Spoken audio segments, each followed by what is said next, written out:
Всем привет! Не успел Харьков отпомниться от масштабного ракетного удара Российской Федерации 22 марта, когда город остался без света, тепла и воды в результате попадания ракет в ТЭЦ и подстанции.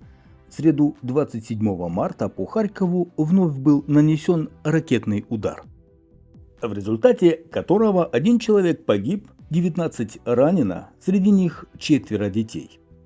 Частично разрушены 2 жилые пятиэтажки, частично повреждено здание учебного учреждения. Повреждено лечебное учреждение, места общего пользования. В общей сложности повреждено по меньшей мере 14 многоэтажек и выбито более 300 окон. Обстрел произвели с территории Российской Федерации предварительно боеприпасом УМПБ Д-30.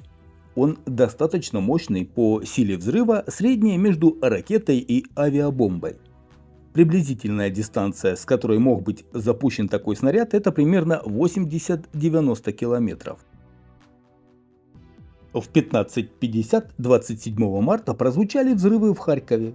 Позже начальник военного гарнизона Сергей Мельник сообщил, что россияне ударили по городу кабами. Окончательные выводы сделают взрывотехники. Руководитель полиции Харьковщины Владимир Тимошко рассказал, что этот боеприпас УМПБ Д-30 достаточно мощный, чтобы фактически развалить 2 дома, между которыми он попал, и находящихся на расстоянии домов. На місці працюють вибухотехніки Національної поліції. Попередньо це УМПД Д-30. Це керована плануюча бомба, що середня між ракетою і кабом, які вони до цього використовували. Враження приблизно таке ж, як і від каба 250-го. Однак летить вона далі, попередньо десь до 90 км плануючи. Було скинуто з літака 2 такі бомби, скажімо так, як їх назвати, по місту. Одна вразила місце між 2 5-поверховими будинками в житловому масиві міста, тобто в тому місці, де могло знаходитися за задумом тих, хто скидував, максимальна кількість людей. Чому саме це місце і чому саме цей час? Тому що приблизно 16-й годині цей час, коли люди ведуть активний спосіб життя. Російські військові, за попередніми даними, з території Білгородської області застосуванням винищувача здійснили пуск уніфікованих міжвидових плануючих боєприпасів калібру 30 см по місту Харкову. Внаслідок цього пуску на даний час маються декілька влучень в центральній частині міста, а саме в Шевченківський район. Внаслідок цього влучення пошкоджено близько 10 цивільних та адміністративних будівель, серед них 1 дошкільний навчальний заклад, а також 1 школа. Крім того, внаслідок цих влучень на даний час 1 цивільна особа загинула, крім того, 16 осіб отримали різного ступеню тяжкості тілесні ушкодження. Серед них, на жаль, є 4 дитини. Наймолодшій дитині, яка постраждала внаслідок російської агресії, лише 3 місяці. За вищевказаним фактом слідчими Національної поліції на даний час внесені відомості до єдиного реєстру досудових розслідувань за частиною 2 статті 438 Кримінального кодексу України, а саме порушення законів та звичаїв війни поєднано з умисним вбивством.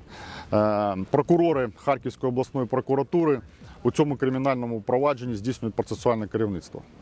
Вечером того же дня сотрудники Жилкомсервис обследовали дома на наличие повреждений, а специалисты Харьковспецстрой и Харьковское ремонтно-строительное предприятие закрыли выбитые окна. Жильцам пострадавших домов предложено отселение.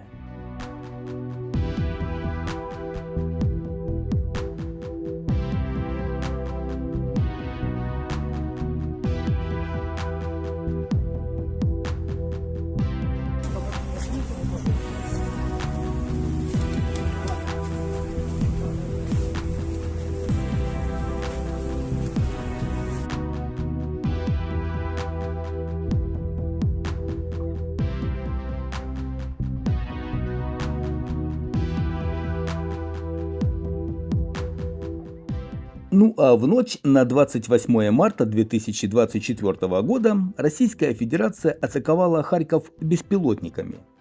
В Киевском районе города повреждены объекты гражданской инфраструктуры – ресторан, магазин, офисные помещения. В ближайших домах были выбиты окна. К счастью, в этот раз без пострадавших.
Что касается блэкаута в Харькове, о котором я рассказывал в предыдущих двух видеороликах на канале, проблема со светом в городе еще полностью не устранена. Хотя и планируют отключать свет реже, не на 6 часов, как сейчас, а на 4 или даже 2. Напомню, 22 марта по энергетической инфраструктуре Харькова российские войска нанесли массированный удар ракетами. В результате город оказался в полном блэкауте. Сейчас в городе действуют два типа графиков – аварийные и стабилизационные. Стабилизационные не всегда выполняются, потому что не выдерживают сети, и тогда необходимо переходить на аварийные графики отключений. Несмотря на это, в Харькове работает метрополитен и потихоньку запускает в движение троллейбусы. По оценке губернатора, энергетике Харьковской области нанесен большой ущерб. На восстановление понадобится не недели и даже не месяцы. В частности, руководство ТЭЦ-5 утверждает, что восстановить объект не удастся даже за год.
Такая обстановка сейчас в Харькове.